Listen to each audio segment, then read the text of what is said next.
Dear students, this is Praveen Kumar Agrawal from Management Department, Rotary Institute of Management and Technology, Chandosi, welcomes you in today's lecture of Company Law. In today's lecture, we will discuss the topic Contents of Prospectus. जैसा कि previous lecture में हमने discuss किया था prospectus क्या होता है, prospectus के मेन फीचर्स क्या क्या हैं और कौन प्रोस्पेक्टस को इश्यू कर सकता है। इसी सीक्वेंस में हम आज स्टडी करेंगे कि प्रोस्पेक्टस के क्या क्या कंटेंट्स होते हैं। यानी कि जब एक प्रोस्पेक्टस कंपनी सिक्योरिटीज को सब्सक्राइब पब्लिक के थ्रू सिक्योरिटीज को सब्सक्राइब कराने के लिए मार्केट में एक प्रोस्पेक्टस को इश्यू करती है तो उसे किन पर्टिकुलर कंटेंट्स को उसके अंदर प्रोवाइड करना होता है। सबसे बड़ी बात होती है कि जो कंपनी एक्ट है उस कंपनी एक्ट के प्रोविजंस को ध्यान में रखते हुए कंपनी को अपने प्रोस्पेक्टस में उन सारे पर्टिकुलर्स को नोटिफाई करना जरूरी है। अब कंपनी एक्ट में क्या क्या प्रोविजंस दिए गए हैं और किन पर्टिकुलर इंफॉर्मेशन को प्रोस्पेक्टस में इंक्लूड किया जाना चाहिए, हम उस पर्टिकुलर इंफॉर्मेशन के बारे में यहां डिस्कस करेंगे। सबसे पहला पॉइंट है यहां पर the date. Every prospectus shall be dates. The date indicate in the prospectus shall be deemed to be the date of its publication. Her prospectus dated होना चाहिए, यानी कि उस पर एक डेट पड़ी होनी चाहिए। और ये डेट कौन सी होगी?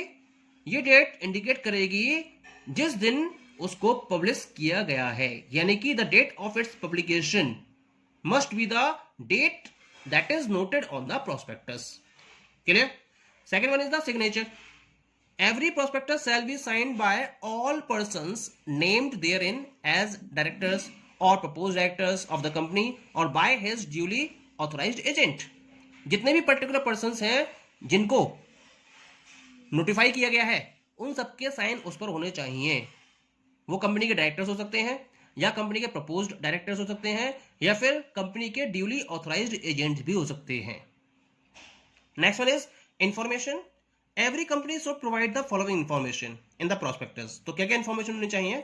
सबसे पहली इंफॉर्मेशन है इसके अंदर names and address.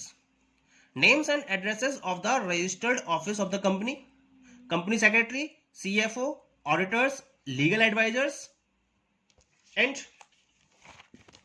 Bankers, trustees यदि कोई है तो underwriters and such other persons as may be prescribed.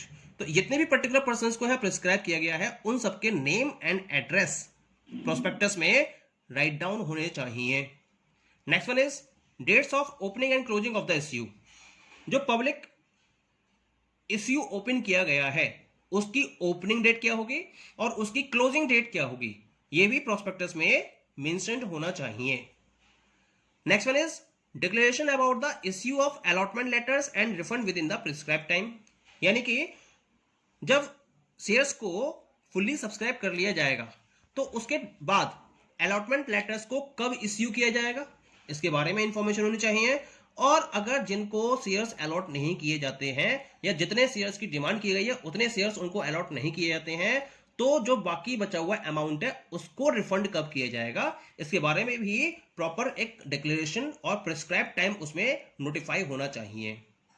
Next one is A statement by the board about the separate bank account with a scheduled bank.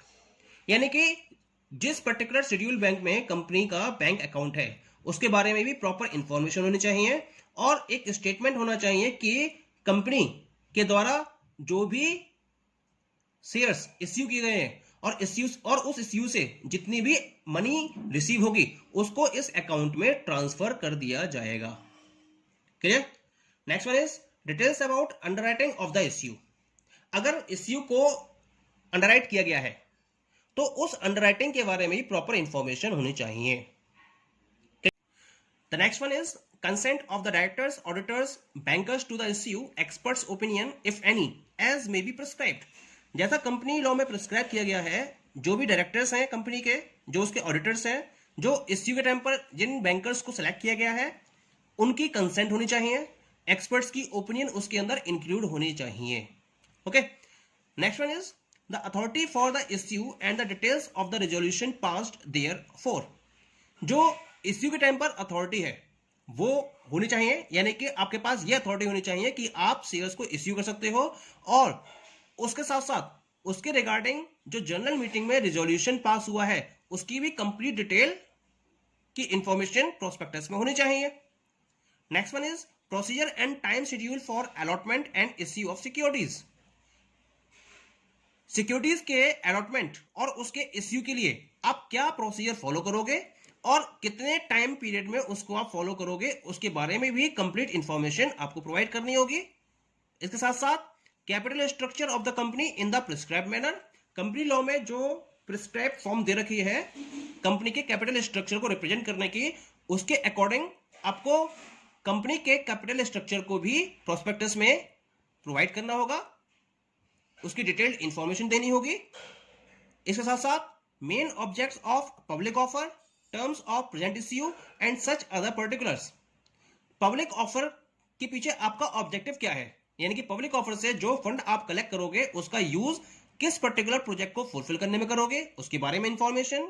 Present issue की terms क्या है, इसके बारे में इंफॉर्मेशन, और कोई भी इससे रिलेटेड कोई पर्टिकुलर है तो वो भी आपको प्रोस्पेक्टस में प्रोवाइड करना होता है। Next one is main objects and present business of the company and its location, schedule and implementation of the project.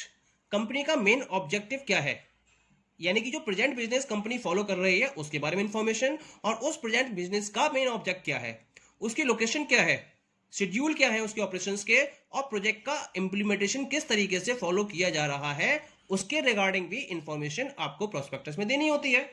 इसके साथ साथ मिनिमम सब्सक्रिप्शन कितना करोगे आप इश्यू ऑफ शेयर्स के through, amount payable by way of premium, premium के through अब तक आप कितनी अमाउंट पे कर चुके हो, issue of shares otherwise than on cash, अगर कैश के अलावा शेयर्स को इश्यू करना हो तो उसके कौन कौन से मोड्स हो सकते हैं वो भी आपको बताने होते हैं। इसके साथ साथ details of directors including there appointments and remuneration. जो डायरेक्टर्स आप अपॉइंट कर रहे हो, जिन डायरेक्टर्स को आप फॉलो कर रहे हो, उनके बारे में डिटेल देनी होती है, और उस डिटेल के साथ साथ उनका अपॉइंटमेंट किस तरह से किया गया है और उनको कितना रेम्यूनरेशन आप पे कर रहे हो उसके बारे में भी इंफॉर्मेशन आपको देनी होती है।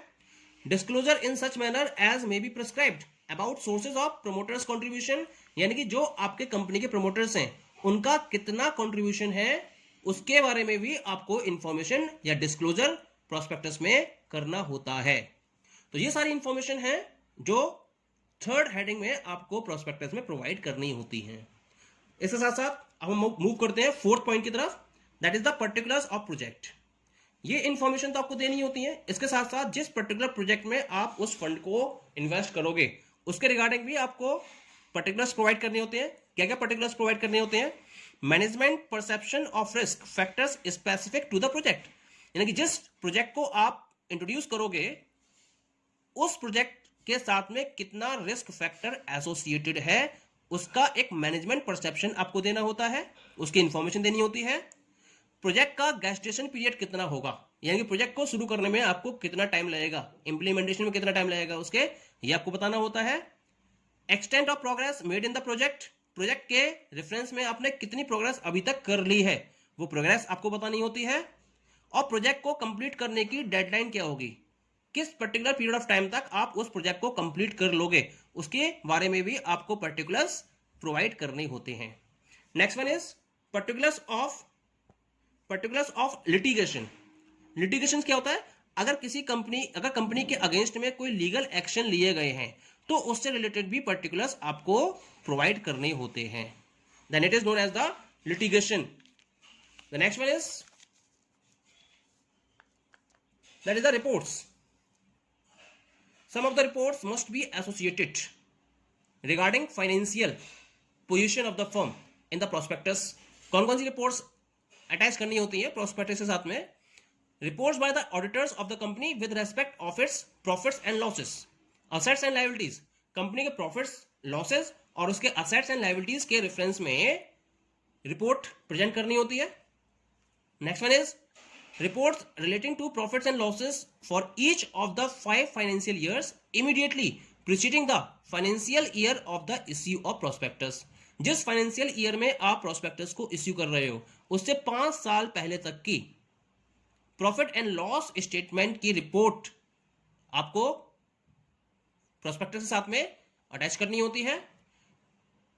इसके साथ साथ reports made in the prescribed manner by the auditors के द्वारा प्रिस्क्राइब मैनर में कुछ रिपोर्ट्स आपको अटैच करनी होती हैं। क्या क्या रिपोर्ट्स हैं?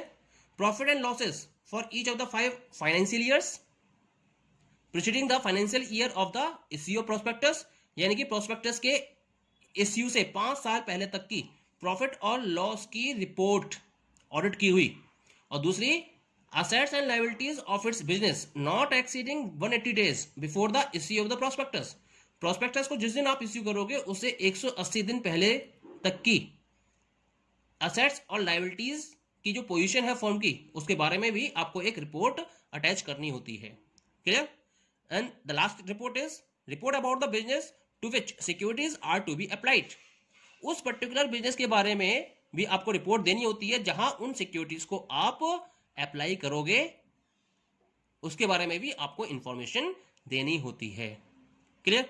तो ये सारी इंफॉर्मेशन है that must be fulfilled by the company in the prospectus. Last one is that is the declaration. अब बात करते हैं डिक्लेरेशन की। एक बार जब सारी इंफॉर्मेशन फुलफिल हो जाती है कंपनी की तरफ से और ये सारी इंफॉर्मेशन प्रोस्पेक्टस में प्रोवाइड कर दी जाती है, उसके बाद लास्ट में कंपनी को एक डिक्लेरेशन देना होता है। डिक्लेरेशन जैसा कि हम क्या करते हैं, जब हम कोई भी डॉक्यूमेंट सबमिट करते हैं तो हमें लास्ट में क्या देना पड़ता है, एक डिक्लेरेशन देना होता है। डिक्लेरेशन क्या होता है कि जो भी इंफॉर्मेशन मैंने प्रोवाइड करी है वो सब क्या है, सही है, कुछ भी इसके अंदर छुपाया नहीं गया है और कुछ भी इसके अंदर गलत नहीं है। तो सेम इसी तरीके से एक डिक्लेरेशन कंपनी को देना होता है। क्या होता है डिक्लेरेशन?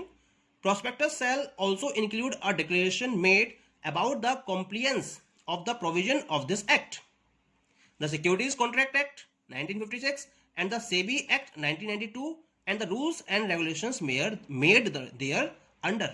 यानी कि उसमें वो डिक्लेयर करना पड़ता है कि कंपनी एक्ट के साथ साथ सिक्योरिटी कॉन्ट्रैक्ट एक्ट 1956 और सेबी एक्ट 1992 में जो भी रूल्स एंड रेगुलेशंस प्रिस्क्राइब्ड हैं उनको फॉलो करते हुए जितनी भी इंफॉर्मेशन मांगी गई है वो सारी इंफॉर्मेशन कंपनी ने प्रोस्पेक्टस के साथ में अटैच्ड कर रखी है। उसकी एक डिटेल्ड इंफॉर्मेशन कंपनी ने प्रोवाइड की है। यह डिक्लेरेशन कंपनी लास्ट में प्रोस्पेक्टस में देती है। क्लियर? Thank you.